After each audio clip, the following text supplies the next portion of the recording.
भारत में आज भी गाड़ियों का माइलेज किलोमीटर में नहीं बल्कि दिनों से नापा जाता है। जैसे अरे यार, अभी परसों ही तो भरवाया था, 2 दिन में कैसे खत्म हो गया। इतिहास गवाह है, जब भी मोबाइल फोन पे कॉल आता है तो पास बैठा व्यक्ति पूछ ही लेता है किसका फोन था। मास्टर बोले काजू कतली पे चांदी का वर्क क्यों लगाते हैं।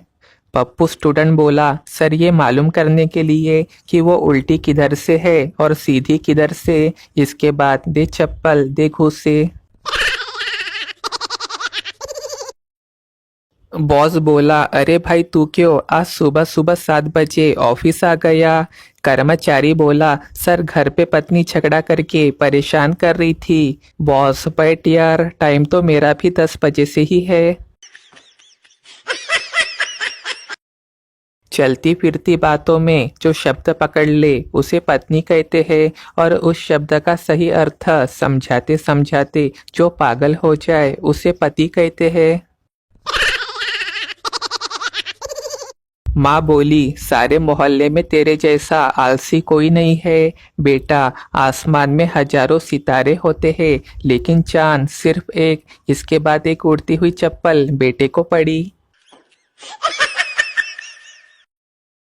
जब इन पत्नियों को खिलानी ही लौकी टिंडा करेला होता है तो ये सारा दिन खाने बनाने की वीडियो और कुकिंग शोज देख देख के क्या सीखती रहती है।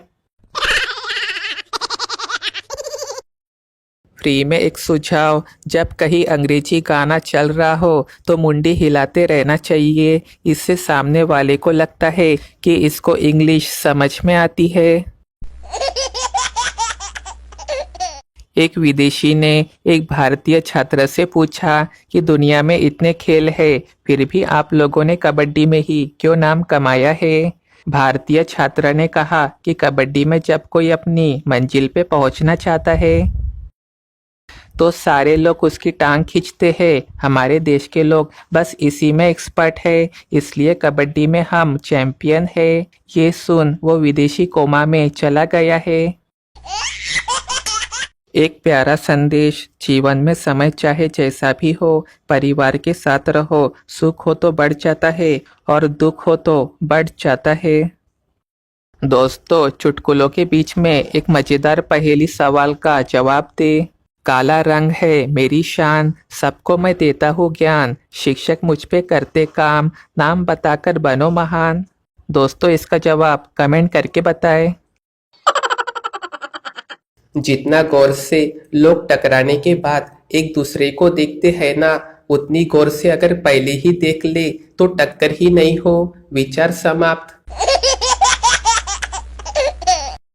शादी से पहले जो दर्द दिल में होता था वो दर्द शादी के बाद शिफ्ट होकर सिर में पहुंच जाता है। बीवी ने बड़े प्यार से पति के गले में बाहें डाली और पूछा कैसी लग रही हो जी। पति बोला जैसे भगवान शंकर के गले में नागिन लिपटी हो। ठंड में इससे ज्यादा दुश्मनी की इम्तिहा क्या होगी गालिब, टॉयलेट की टंकी में कोई बर्फ डाल गया है। गजोधर अपनी बिल्ली से तंग आकर उसे दूर छोड़ाए, घर आए तो बिल्ली वापस आ चुकी थी। वो दूसरी बार भी छोड़ाए और बिल्ली फिर वापस आ गई। तीसरी बार उसे बहुत दूर जंगल में छोड़कर आए। वापसी में अम्मा को कॉल करके पूछा क्या बिल्ली घर आ गई। अम्मा बोली हाँ। गजोधर उस उल्लू की पट्टी को भेज यहाँ, मैं रास्ता भूल गया हूँ। छोटे बर्तनों के ढेर से घबराकर पत्नी गुदगुदा रही है, प्रभु ये अल्लाह दिन का जादुई चिराग हमेशा पुरुषों को ही क्यों मिलता है, महिलाओं को क्यों नहीं मिलता। यदि आज मेरे पास भी कोई चिन्ह होता तो मेरा भी हाथ बटा देता, कितना आराम मिलता मुझे। ये औरतों के साथ अन्याय क्यों प्रभु। पत्नी की ये मासूम करुण पुकार सुन भगवान स्वयं प्रकट हुए और बोले पुत्री, नियम के अनुसार एक महिला को एक बार में सिर्फ एक ही चिन्ह मिल सकता है और हमारे रिकॉर्ड के अनुसार तुम्हारी शादी 3 साल पहले हो चुकी है और तुम्हें तुम्हारा चिन्ह मिल चुका है। उसे अभी अभी तुमने सब्जी मंडी भेजा है।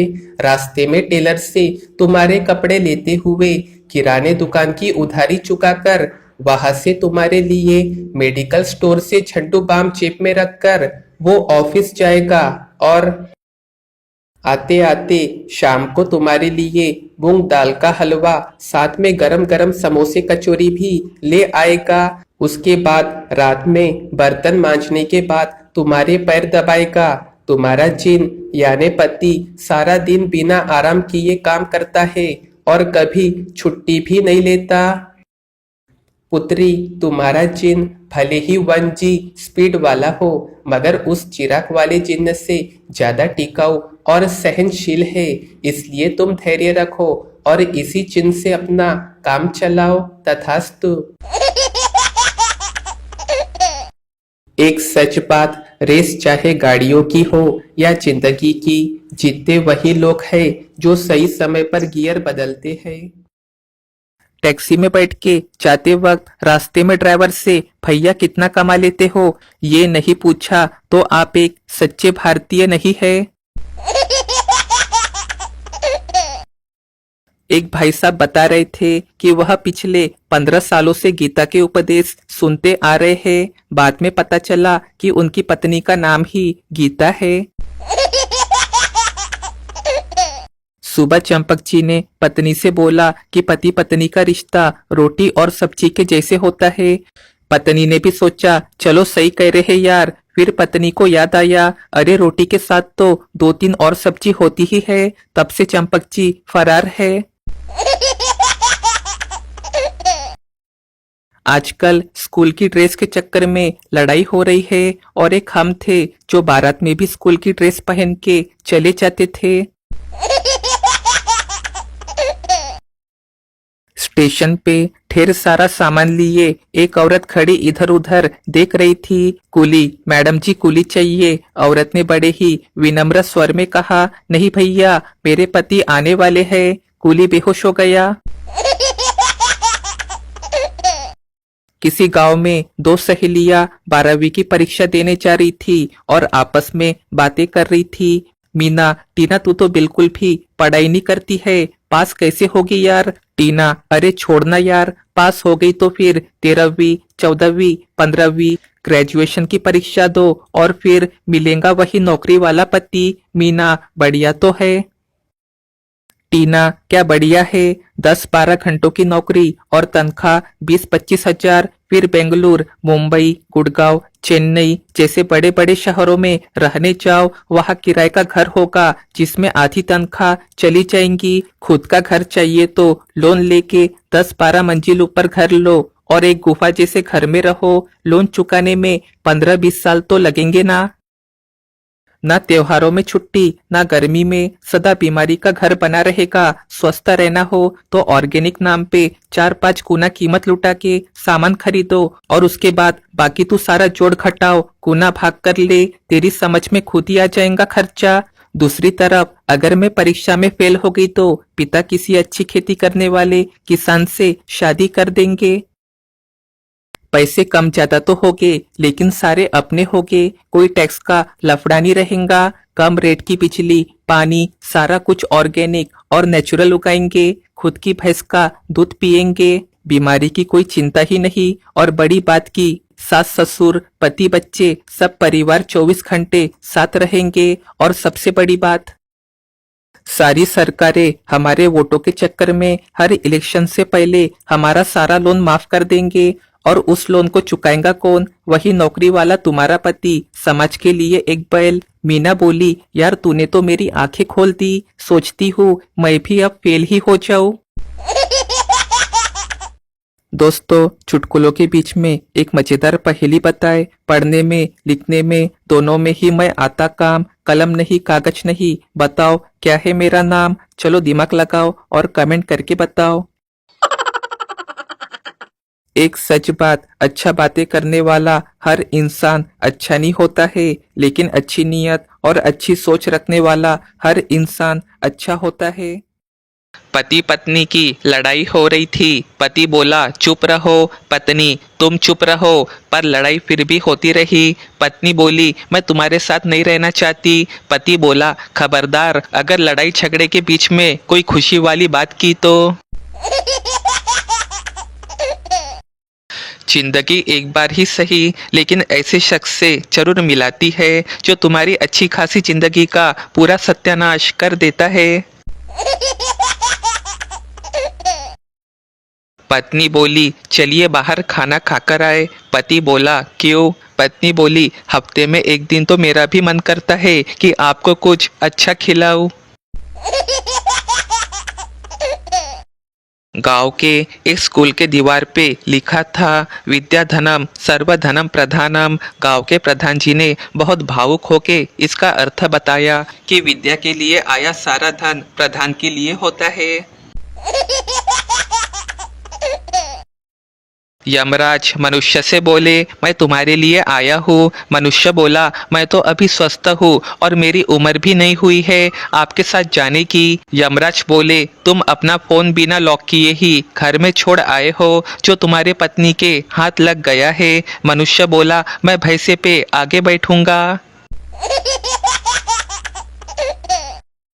लड़की बोली सैमसंग J7 मैक्स कितने रुपए का है? दुकानदार बोला 20,000 का। लड़की अरे बाप रे आईफोन 14। दुकानदार अरे बाप रे प्लस अरे बाप रे प्लस अरे बाप रे प्लस आधा अरे बाप रे।